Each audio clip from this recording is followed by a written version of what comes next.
Jemaat yang dikasihi Tuhan, kita bersyukur kita sudah memasuki hari yang baru, Rabu 19 Agustus 2026.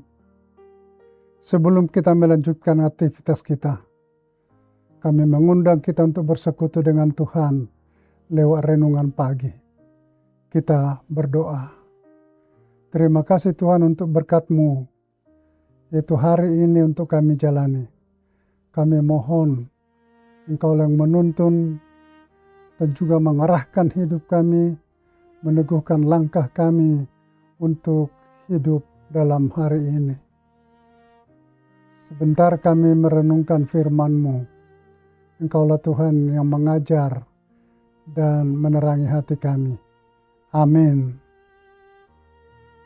Kita dengarkan firman Tuhan untuk hari ini. Firman Tuhan hari ini tertulis di 1 Tesalonika 5 ayat 16-18.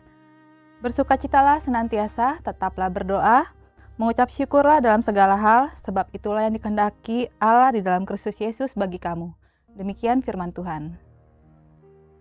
Jemaat yang dikasihi Tuhan, biasanya seorang guru atau orang tua, pimpinan dalam mengakhiri pengajarannya selalu menyimpulkan dalam kalimat pendek yang berisikan kesimpulan dari pengajaran atau nasihat tersebut. Demikianlah Rasul Paulus mengakhiri nasihatnya kepada jemaat di Tesalonika agar mereka teguh dalam memegang iman percayanya dalam hidup mereka. Dalam hidup orang Kristen harus tampak dan tidak boleh hilang, yaitu pertama, sukacita. Disebutkan bersukacitalah senantiasa. Kenapa ini harus ditekankan? Bukankah semua orang ingin tetap bersukacita? Siapakah yang mau untuk berduka? Nasihat ini menggambarkan bahwa hidup ini penuh dengan dinamika, baik dalam kehidupan sehari-hari maupun dalam hidup bergereja. Orang Kristen diingatkan untuk tidak mudah larut dalam kekhawatiran atau kesedihan akibat pergumulan.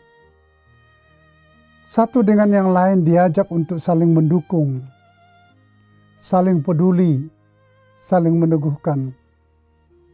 Untuk dapat hidup bersukacita, jangan ada yang buat masalah atau kekacauan. Tetap jaga kesatuan dan persatuan, baik di tengah jemaat, dalam keluarga, atau dalam pekerjaan. Yang kedua, tetaplah berdoa. Doa memberi kekuatan, ketabahan, keteguhan, kesabaran. Dalam doa, kita memohon petunjuk dan tuntunan Tuhan dalam menghadapi berbagai kesulitan hidup. Dengan doa, kita memperoleh kepastian di tengah hidup yang serba tidak pasti ini. Dengan doa, kita disegarkan oleh Roh Tuhan untuk terus berjalan tanpa menyerah. Dalam berdoa, kita harus ingat, berdoa untuk sesama, untuk orang lain. Karena sukacita mereka adalah sukacita kita juga. Demikian sebaliknya. Orang Kristen tidak patut berdoa hanya untuk dirinya sendiri atau untuk kalangan sendiri. Yang ketiga, mengucap syukur dalam segala hal.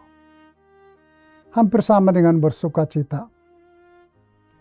Namun mengucap syukur berarti bahwa keadaan sepahit apapun, kita diingatkan untuk dapat menerima dengan lapang dada, dengan ikhlas, tanpa rasa kecewa kepada Tuhan.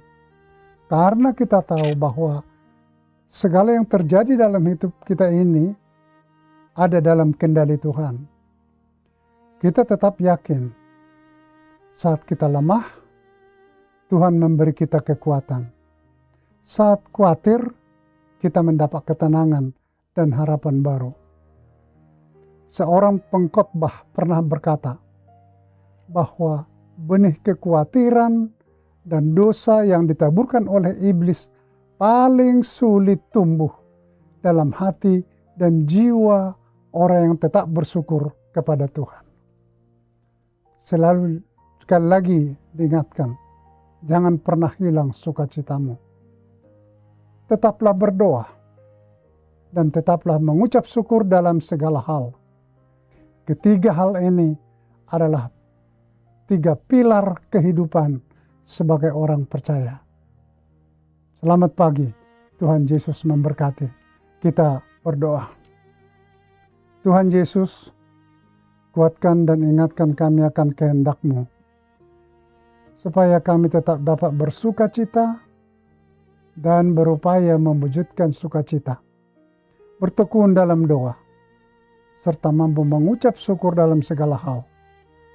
Tuntun, isi, dan kuasailah hati kami dengan Roh Kudus, agar kami mengalami kuasa dan kasih-Mu dalam hidup kami setiap hari. Amin. Selamat pagi.